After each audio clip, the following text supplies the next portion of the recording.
Hey guys, so in this video I will be re-reviewing to you the Gskyer telescope because in my old video I don't think I did it good, so I'm going to be redoing this. So the first thing that you should see should be a small telescope and a tripod.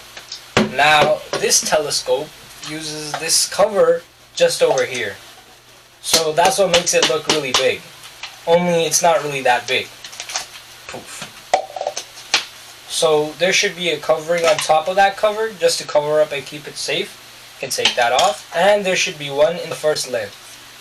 So you can just unscrew this right over here and take it off. Simple and easy. Your telescope is now okay to put lens on. Now you have the tripod to set up. So you can just take these legs apart, there's 3 of them, and set it down. Once you have that set down, this handle over here should be able to turn, and once you finish turning it, you should be able to move it easily. Now to not to lock this tripod, you just turn the handle the opposite direction. So this way it will be locked. So now you can go ahead and put the telescope on top of the tripod. So now we have 3 types of lens. We have the large lens, we have the Barlow lens, and we have the small lens. So the small lens can be used to look at something in a clear graphics that's not as far away as the moon.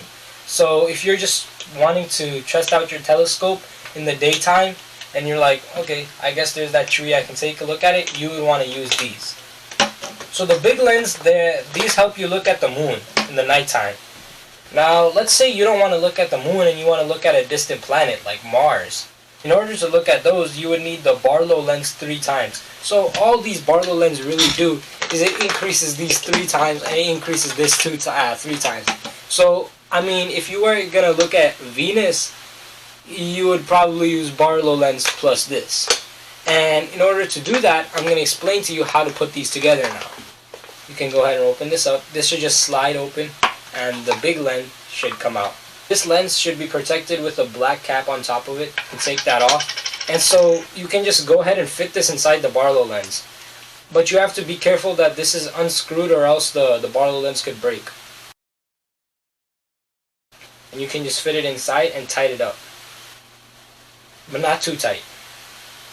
So this becomes your new lens. Once you have an increased version of your lens, you can go ahead and put them inside of your telescope. And the same process is done here. You untighten the screw, you slide it in, and you tighten it back up. So you would repeat this process again with the smaller lens. So this is the last part of the video. In this part, I'm just going to be explaining to you how you get the accurate view. So it's like a game. You can't really make it perfect unless you keep trying.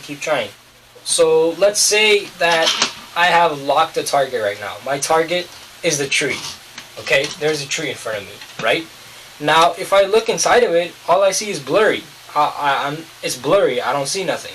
That's because you haven't messed with the function to make it perfect, to make it accurate enough for the telescope to show you the graphics.